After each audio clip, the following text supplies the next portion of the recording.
High friends, welcome to Kolkata Khelaghar. তো আজকে কথা বলবো ভারতীয় ফুটবল নিয়ে। তো চলো ভিডিওটা স্টার্ট করা যাক। তো প্রথমেই যে কথাটা বলবো, এই মুহূর্তে দাঁড়িয়ে কিন্তু এখনো পর্যন্ত আজকে 15ই জানুয়ারি, আজকে পর্যন্ত কিন্তু এখনো সূচি ঘোষণা হয়নি। এবং সূচি ঘোষণার সব থেকে বড় যে কোনো কারণ, সেটাই আজকে আমাদের সঙ্গে তুলে ধরছি। প্রথম আপডেট। তো সূচি কেন ঘোষণা হবে?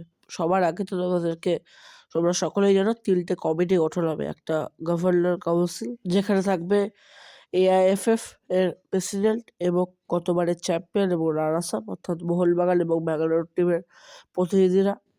আর একটা কমিটিতে থাকবে 14টা ক্লাব আইএসএল-এর আইএসএল পার্টনার এবং এআইএফএফ এর প্রতিনিধিরা। আর যেটা লাস্ট, সেটাতে শুধুমাত্র থাকবে অফিসাররা, যারা পুরো আইএসএলটাকে চালাবে, বাণিজ্যিক দিকগুলো দেখভাল করবে সেই। তো এই হচ্ছে টোটাল 3টে কমিটি, এবং এই 3টে কমিটি কিন্তু 3-4 দিনের মধ্যে রেডি হয়ে যাবে।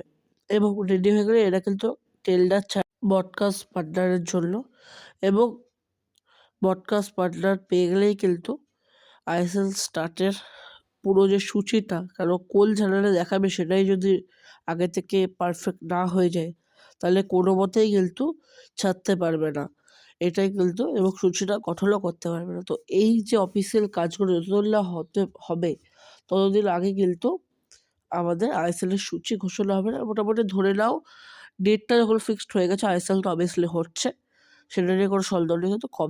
কিন্তু কবে সূচি গঠন হবে সেটার কিন্তু এখনো খুব একটা পসিবিলিটি নেই। এটাই। এরপরের আপডেট যদি বলি, প্রতিটা আমরা সকলেই জানি, সবার আগে সেটা ক্লিয়ার করে দেওয়া তোমাদের সামনে উচিত, যে পে কাট কিন্তু হতে চলেছে এই বছর।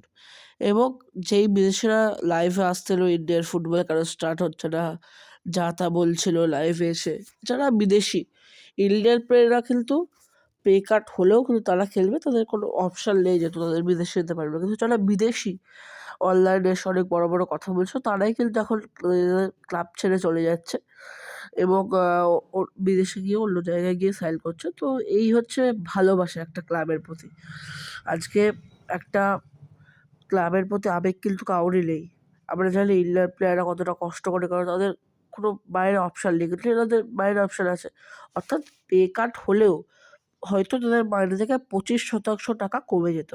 সেই 25% টাকাও কিন্তু তারা কমাতে চায় না। তারা অনেক বিদেশি, কারোর নাম নিচ্ছে না, কিন্তু অনেক বড় মানের বিদেশি কিন্তু আইএসএল ছেড়ে চলে যাচ্ছে। এখান থেকে বোঝা যেতে পারে আইএসএলের মজাটা একটু হলেও কিন্তু নষ্ট হতে চলেছে এটা।